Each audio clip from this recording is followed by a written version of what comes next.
Hello everyone and welcome back to something a bit different. Today we're going to be doing the most complete full breakdown of the Scarlet and Violet Indigo Disc Blueberry Academy trailer that we just got 2 days ago. I was going to have done this previously, but I decided it would be better to sort of let it sit for a few days, rewatch it a couple of times, and come back to it with a bit more of a complete breakdown thought line rather than get it out in a few hours and miss a whole bunch of things. So I've rewatched this a bunch of times, rewatched it in some slow-mo. So let's get started. All right.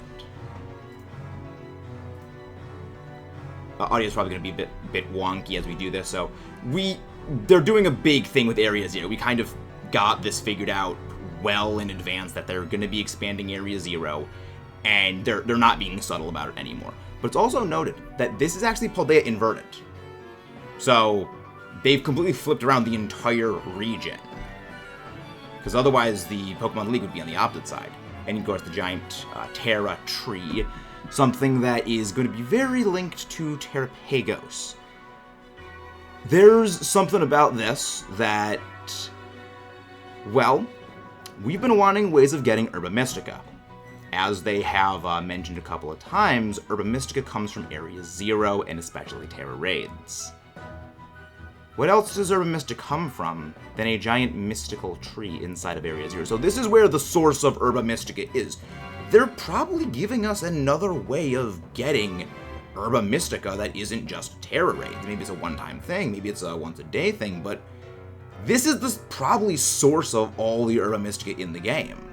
Is this one tree that Pokemon consume from? It's something interesting. Again, this is why I thought, let's let this sit, let it stew for a couple of days, and we'll come back and we'll think some great things.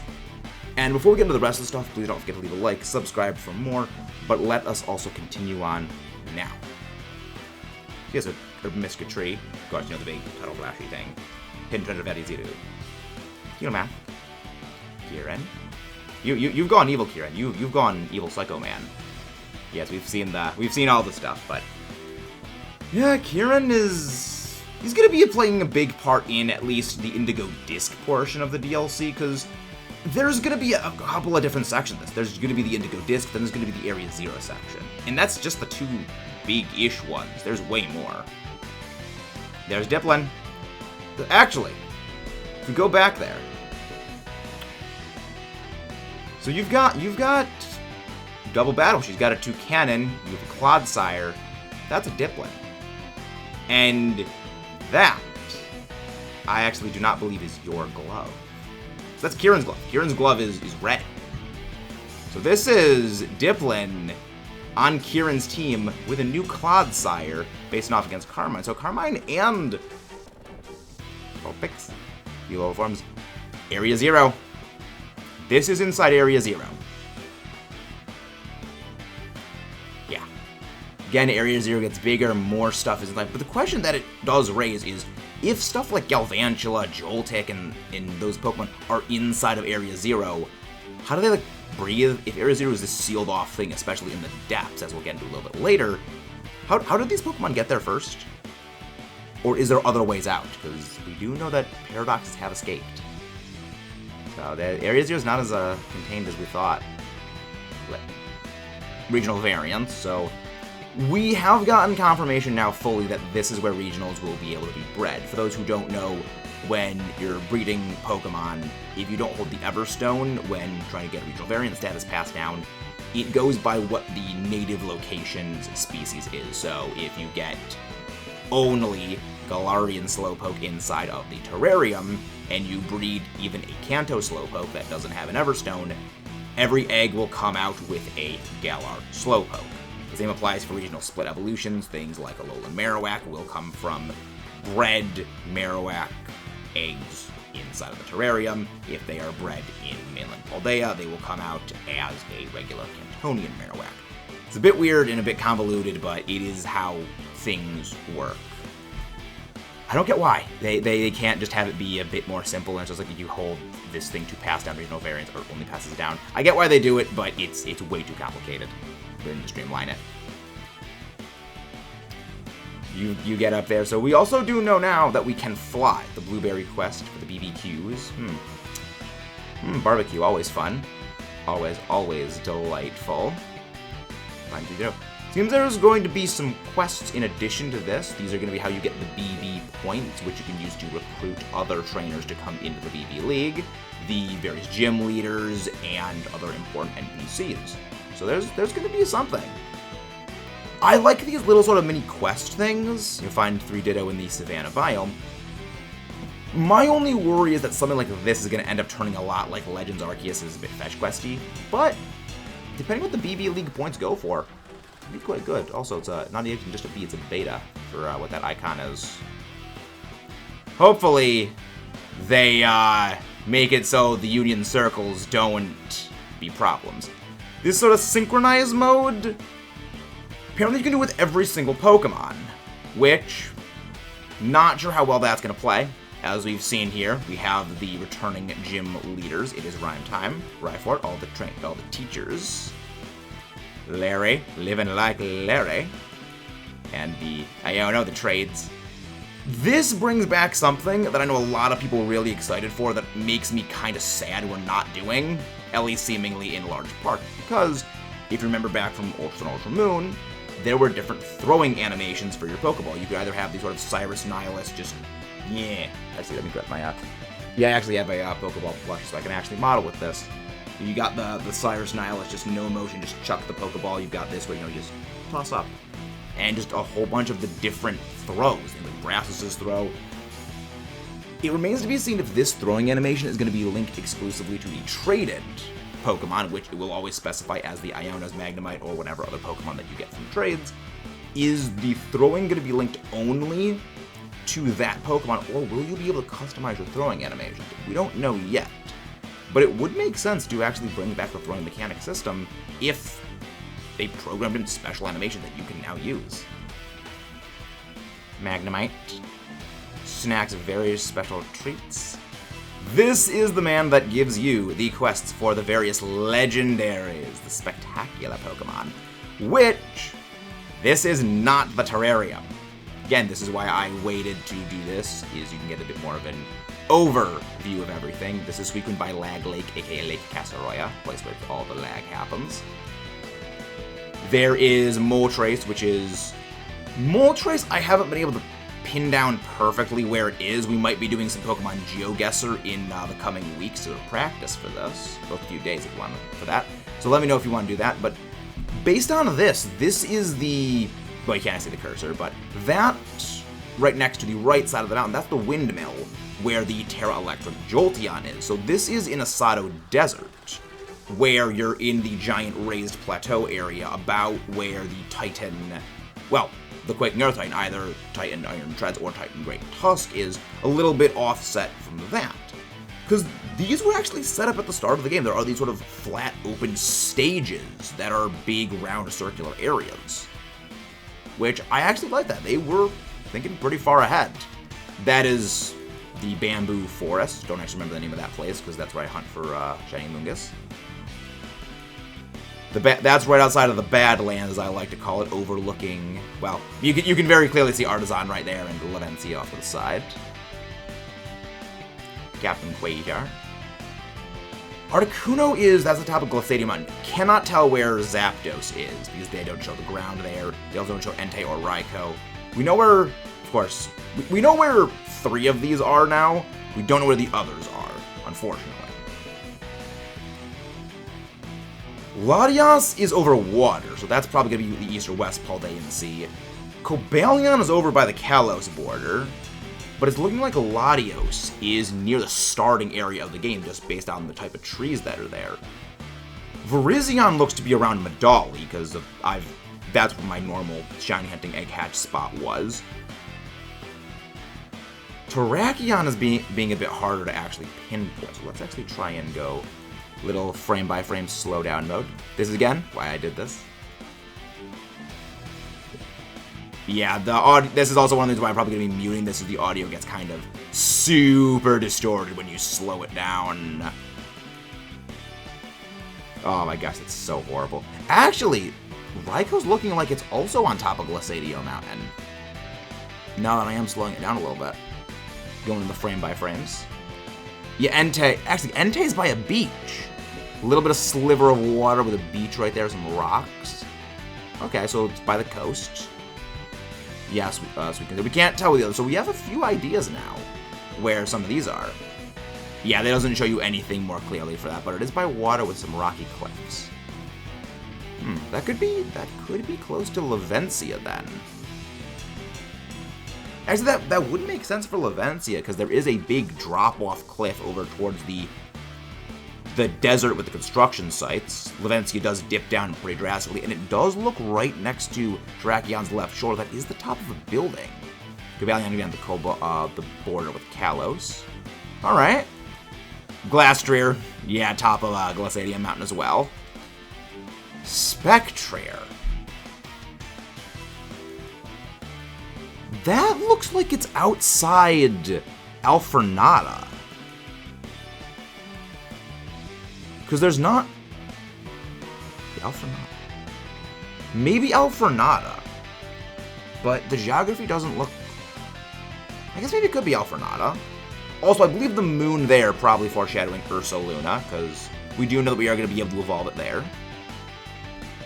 Yeah, you're not able to see anything else with the others. There's nowhere that looks like that with Kyogre, because you can see lava sparkles around Groudon. You can see a submerged, sunken area around Kyogre. There could be new areas on even mainland Paldea that is not areas that get expanded. Maybe there's a deep sea cavern. There's a lava pit. Granted, one of them is going to be in one version, the other is most likely going to be in the other, so probably the deep sea floor cavern is just going to be color palette swapped between the two games. Same with Sun and Moon ones, which I do like the juxtaposition of, yeah, you got the dark night ones on one side, the day ones on the other. Nice little detail right there. But yeah, that's pretty cool. They've really gone all out with this. That is actually relatively close to where Rayquaza is, the first area Badlands right near Titan Cloth. Reshiram is in the shadow of Glaciadio Mountain. So based on the positioning of the moon and the grass. Alright, that's pretty good. Kyurem, that I think is probably inside of Glaciadio Mountain. But I don't believe there's a cave like that inside of Glaciadio Mountain. The permanent upgrade to Miraidon and Koraidon in terms of flight power, it's going to be interesting seeing how that is going to be grafted onto things. We also do get a glimpse at the various trainers' teams. This shows they are not monotypes. Their teams do seem to be relying on more complex strategies, doubles tactics with Heat Wave, very likely a Sun user team with answers to both the weaknesses to ground, weaknesses to fire, and the weaknesses to grass. So these are definitely going to be a step up in terms of difficulty challenges, and I'm all for that. I love my doubles. I'm a big fan of VGC, so seeing them actually incorporating things like doubles and going a little for the actual strategies is something I will always look forward to. Drayden, blessed to smithereens, won't leave you anywhere to run. Taking a little bit after, Raihan with his Breaking Swipe Flygon. So he's got a speedy dragon that is capable of debuffing physical attack alongside a very bulky slow dragon with Electro Shot. Looking good. And now, Kieran. This is Kieran's new design. Worth noting, the back of his hair, that's a new hair ornament, and he dyed his hair entirely purple. And Carmine's not looking too happy. She's... All the others look a little unsettled by this. Yeah, that's Kieran. Hair tied up with a little Dokutaro-looking hairpin. This is not Kieran. This is Body Jacked Double Imposter Sussy Kieran. And as I mentioned before in the previous video about Kieran already being body jacked, his eyes are blank. There is no light in his eyes. That was not an accident. That was deliberate, and I am so happy that they confirmed that here. I am beyond overjoyed. It's great seeing stuff like that. They have little details. This does make me a little bit worried, though, that the starters are not going to be isolated. And Miss Briar, You can act innocent all you want, but you... I don't trust you. I also don't trust Gita. I think something's a little wonky with Gita. She looks like she's trying to hide something, Ms. Dragon Univa lady. I do like, though, if you look at her jacket, you've got the Miraidon and Koraidon patterns on her jacket. Her pattern of her coat thing. Where the frick is my Scarlet Violet version? They are the same patterns. One side you have the Miraidon pattern, and one side you have the Koraidon pattern. Which, in the one of the most recent videos we've actually posted, is about her connections to Area 0 and Heath, where Heath does have a Cyclizar. As we know, the Paradox forms of Cyclizar are both Miraidon and Koraidon, and she's been trying to prove Miraidon and Koraidon, as well as just Area 0 as a whole, just it's not this made-up thing, that her ancestor wasn't crazy. So, she's probably going to be having some Paradox legendaries of her own. Maybe even the opposite version, because again, her jacket literally has, on its sleeves, the Paradox Dragons logos. And you're kind of the only one that has those. So how the freak does she know about those things? Because everyone else got Cyclizar. I wonder who the red hair guy is, though. Oh yeah, Blood Moon Laser Beam. This is something that we're going to be talking about in a future video. We have Raging Bolt here in a different area than it was shown off in the first trailer. The same thing is with Iron Crown. The first time that we showed it off, it was in these like snowy rain areas. And that is very distinctly not where it is right now. So these are going to be new Paradox spawns that are just roaming the overworld of Area 0, or you're guaranteed an encounter with them. So even if you've missed the previous raid event of not Roaring Moon, Walking Wake, and Iron Leaves, you'll be able to get the other ones. They're not going to permanently restrict them, which is fantastic. Area 0's depths. That giant crystal chandelier thing. The giant spikes of doom. That is underneath the research lab. Because when we do the giant pan-down view through the ground, that giant crystal chandelier is right there. And when I went frame by frame for this is kind of a big thing for one of our recent videos we did. If we will go back, where I thought this was actually Ms. Briar's restricted dragon. However, upon closer inspection and the frame by frame watching, it's not. If you look closely, you are commanding Koraidon to attack here, and if the thing will stop destroying our ears for a moment, you are right behind Miraidon. It is visible for a few frames, and your head is just barely visible. You gotta look where the red bar, yeah, there it is.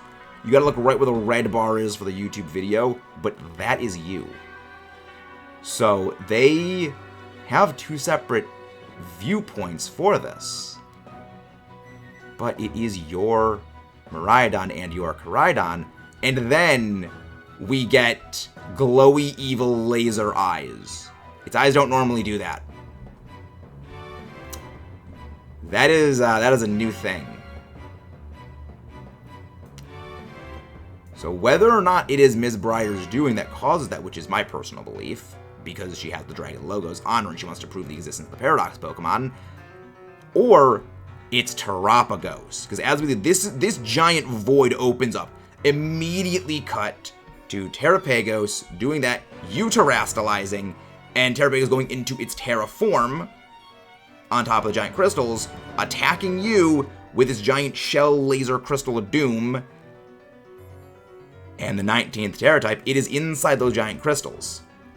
That crystal arena, that giant crystal dome, is the same thing as what's being shown here. So that is... we're going to be getting them. Another thing that kind of points to the whole Kieran thing. Again, Carmine is not happy. Look at the little psycho smile on Ms. Briar's face with the page suspiciously open to Terra King Terrapagos. Blank eyes Kieran, reaching out to Terrapagos. You get to see a little bit more of that ornament on the back of his head.